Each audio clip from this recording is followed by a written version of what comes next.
નમસ્કાર દર્શક મિત્રો, આપ નિહાળ રહ્યા છો સાઈ ગ્રુપ મીડિયા હાઉસ દ્વારા સંચાલિત નવસારી લાઈવ અને ઝટપટ ન્યૂઝ.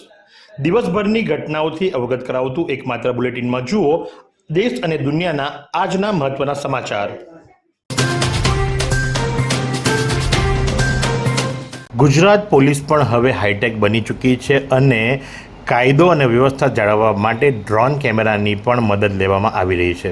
વાંસદા પોલીસ સ્ટેશનના અંતરિયાળ વિસ્તારમાં પેટ્રોલિંગ દરમિયાન ડ્રોન કેમેરાની મદદથી ખેતરમાં ઉગાડેલા ગાંજાના 94 છોડ સાથે એક ઇસમને પકડી પાડતી નવસારી એસઓજી ટીમને બાતમી મળી હતી અને તે પ્રમાણે એમણે ડ્રોન કેમેરા ઉડાવી અને અંતરિયાળ ગામની અંદર જે ખેતીના પાકોની વચ્ચે ગાંજાના છોડ વાવવામાં આવે છે એનો પર્દોફાશ કરવામાં આવ્યો છે. ટેકનોલોજી મદદ લેવામાં આવી છે. 94 છોડોની સાથે ઈસમ કે જેનું નામ છે મનીષ શંકરભાઈ ભગીરિયા, 26 વર્ષીય, ઓઝરપાડા ફળિયા, ઘોડમાળ ગામ, તાલુકો વાંસદા, જિલ્લો નવસારી અને વોન્ટેડ તરીકે જયકુમાર રાજુભાઈ પંડિત જે જય કિશન ચોક વાંસદા ખાતે રહે છે એને વોન્ટેડ જાહેર કરવામાં આવ્યું છે. તો સાથે જ 94 છોડ કે જેનું વજન 3 કિલો 525 ગ્રામ થાય છે અને જેની કિંમત થાય છે 1,76,250. તો સાથે જ મોબાઈલ અને અન્ય કિંમત મળી કુલ્લે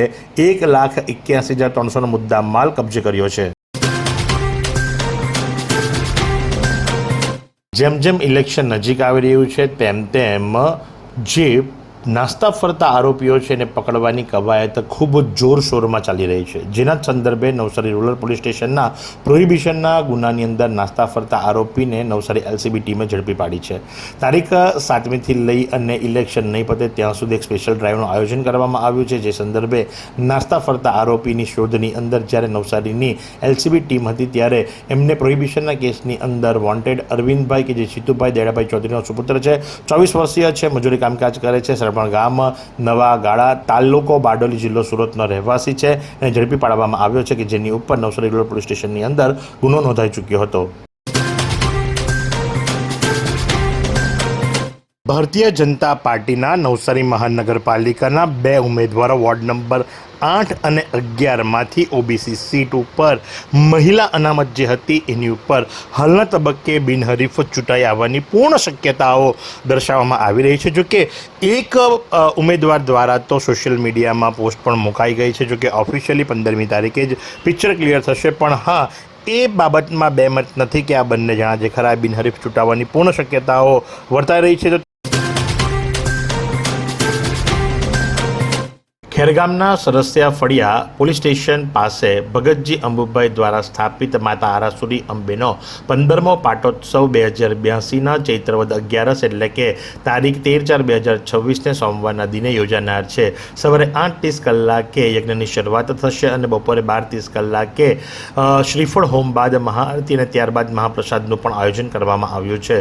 તો સર્વ ધર્મપ્રેમી ભાઈઓ બહેનોને આ નવચંડી યજ્ઞની અંદર ભાવભીનું આમંત્રણ પાઠવવામાં આવ્યું છે.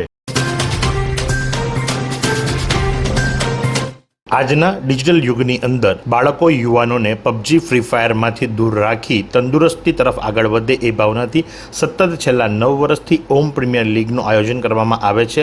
ઓમ રેસિડેન્સી કે જયશંકર પાર્ટી પ્લોટ રોડ પર આવી છે સ્વયંભૂ ગ્લુઝની પાછળ, ત્યાં સતત છેલ્લા 9 વર્ષથી ઓમ પ્રીમિયર લીગનું આયોજન કરવામાં આવે છે. જેની શરૂઆત 7મી તારીખે થઈ હતી. ગઈકાલે 11મી તારીખે એની ફાઇનલ રમાઈ હતી. કુલ 4 ટીમોએ ભાગ લીધો હતો. લીગ મેચ બાદ સેમીફાઇનલ અને ફાઇનલની અંદર ઓમ 11 અને ભારત 11 વચ્ચે ફાઇનલ રમાઈ હતી. બેસ્ટ ઓફ 3ની અંદર 2 મેચો ભારત 11 જીતતા ચેમ્પિયન બની હતી. જ્યારે ઓમ 11 રનર્સઅપ રહી હતી. તમામ ઉંમરના યુવાનોએ ભાગ લીધો હતો, વૃદ્ધોએ ભાગ લીધો હતો. નાનામાં નાની ઉંમર 8 વર્ષની અને મોટામાં મોટી ઉંમર 65 વર્ષની આવી રીતે ખેલાડીઓની વહેંચણી થઈ હતી. ઓક્શન દ્વારા વહેંચણી કરવામાં આવી હતી.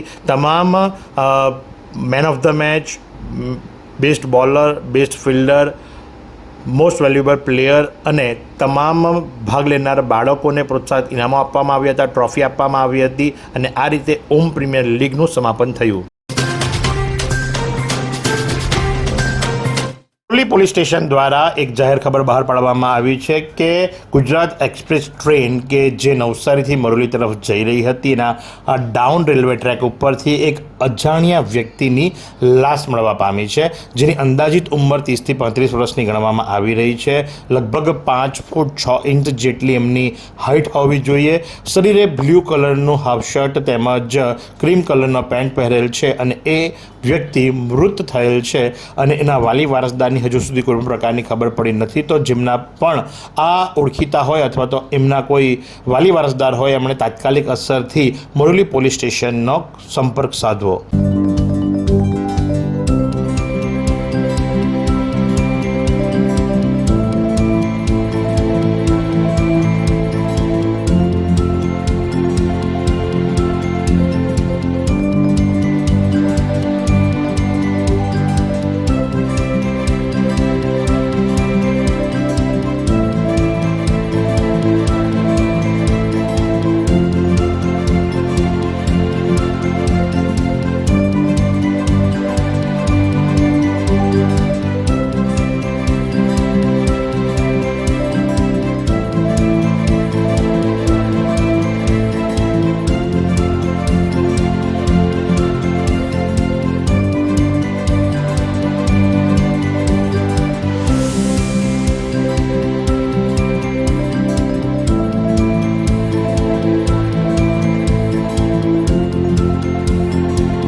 નેશનલ પાર્કમાં નિર્માણ પામી રહેલ ડિયર બ્રીડિંગ સેન્ટરની સંરક્ષણ વોલના કામમાં ભારે ભ્રષ્ટાચારના આક્ષેપ.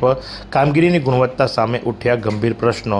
વાંસદા નેશનલ પાર્ક વિસ્તારમાં નવનિર્માણ પામી રહેલ ડિયર બ્રીડિંગ સેન્ટરના સંરક્ષણ વોલના કામે ભ્રષ્ટાચાર થવાના ગંભીર આક્ષેપો સામે આવતા સમગ્ર વિસ્તારમાં ચિંતા અને ચર્ચાનો માહોલ સર્જાયો છે. વોલનું નિર્માણ વન્યજીવોની સુરક્ષા અને સંરક્ષણ માટે મહત્વપૂર્ણ માનવામાં આવે છે, પરંતુ ચાલુ કામગીરીમાં અનેક પ્રકારની બેદરકારી અને ગેરરીતિ થતી હોવાના મુદ્દાઓ સામે આવ્યા છે.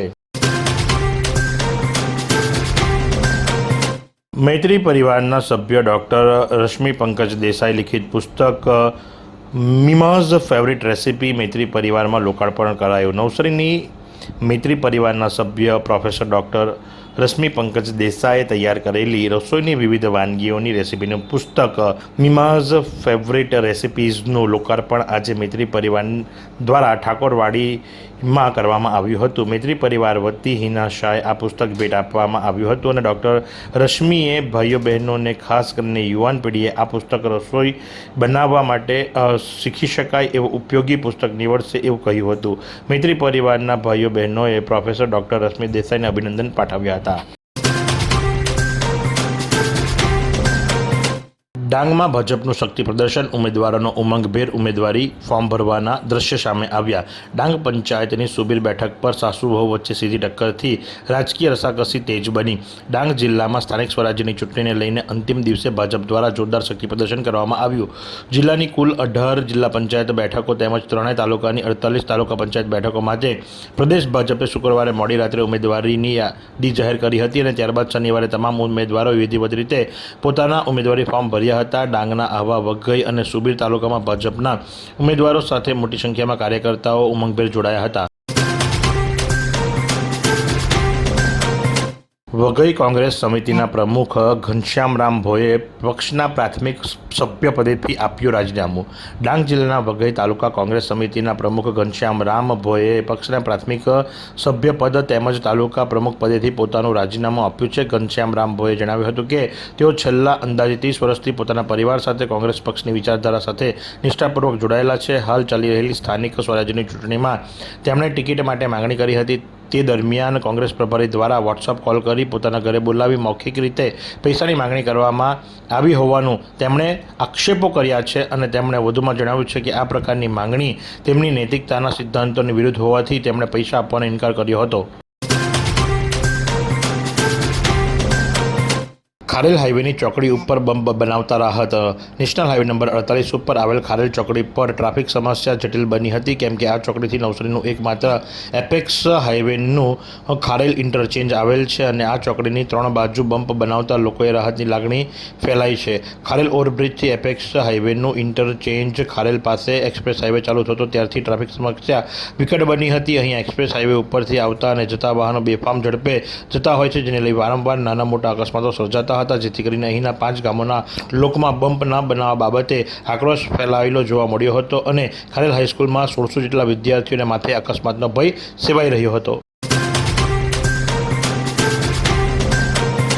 તાલુકા પંચાયત અને જિલ્લા પંચાયતના ઉમેદવારોનું નોમિનેશન ફોર્મ વિશાળ રેલી સાથે ભરાયું.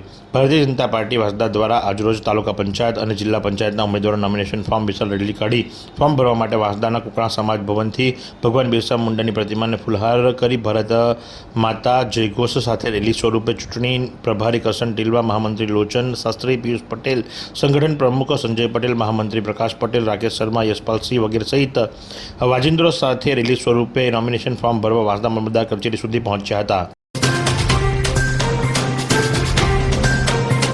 વઘઈ જિલ્લા પંચાયતની 6 બેઠકો અને તાલુકાની 16 બેઠકો પર કોંગ્રેસનું શક્તિ પ્રદર્શન, ઢોલ નગારા સાથે ઉમેદવારી નોંધાવી. ડાંગ જિલ્લાના વઘઈ તાલુકા પંચાયતની તમામ 16 બેઠકો તથા જિલ્લા પંચાયતની 6 બેઠકો માટે કોંગ્રેસ પક્ષના ઉમેદવારોએ ઢોલ નગારાના તાલે ભવ્ય રીતે ઉમેદવારી પત્રો ભર્યા હતા. ઉમેદવારો સાથે મોટી સંખ્યામાં કાર્યકર્તાઓ અને સમર્થકો જોડાયા હતા. સમગ્ર વિસ્તારમાં ચૂંટણીનો માહોલ ગરમાયો હતો. ઉમેદવારો ફોર્મ ભરવા પહોંચે તે પહેલાં ઢોલ નગારા સાથે ભવ્ય રેલીનું આયોજન કરવામાં આવ્યું હતું. આ રેલી દરમિયાન કોંગ્રેસના કાર્યકરો દ્વારા જોરદાર નારા લગાવવામાં આવ્યા હતા. જો આજના હવામાનની વાત કરવામાં આવે તો આજનું મહત્તમ તાપમાન 39.4 ડિગ્રી સેન્ટીગ્રેડ તો લઘુત્તમ તાપમાન 22.5 ડિગ્રી સેન્ટીગ્રેડ નોંધવા પામ્યું હતું. ભેજની વાત કરીએ તો સવાર દરમિયાન હવામાં ભેજનું પ્રમાણ 83%, સાંજ દરમિયાન 32% નોંધવા પામ્યું હતું. પવનની ગતિ 2.5 કિલોમીટર પ્રતિ કલાકની ઝડપથી પવન ફૂંકાઈ રહ્યો હતો અને પવનની દિશા નોર્થથી વેસ્ટ તરફની હતી. અને સાથે જ જો વાત કરવામાં આવે તો જેમ જેમ ઇલેક્શન નજીક આવી રહ્યું છે તેમ તેમ ગરમીનું પ્રમાણ પણ વધી રહ્યું હોય એવું સ્પષ્ટપણે નજરે આવી રહ્યું છે. નવસારીના વોર્ડ નંબર 13માં મતદાર યાદીમાં ગંભીર છબરડો. એક જ વ્યક્તિના ઈપીસી નંબર મળતા વોટ ચોરીની આશંકા. જી હા, 2 ઈપીસી નંબર એક જ વ્યક્તિના. નવસારી મહાનગરપાલિકાના વોર્ડ નંબર 13માં ચૂંટણી તંત્રની કામગીરી સામે મોટા સવાલો ઊભા થયા છે. મતદાર યાદી શુદ્ધિકરણ એટલે કે સરની સફળ કામગીરીના દાવો વચ્ચે એક ચોંકાવનારો કિસ્સો પ્રકાશમાં આવ્યો છે, જેમાં એક જ નામના વ્યક્તિના 2 અલગ અલગ ચૂંટણી કાર્ડ એટલે કે ઈપીઆઈસી નંબર સાથે મતદાર યાદીમાં નોંધણી જોવા મળી છે.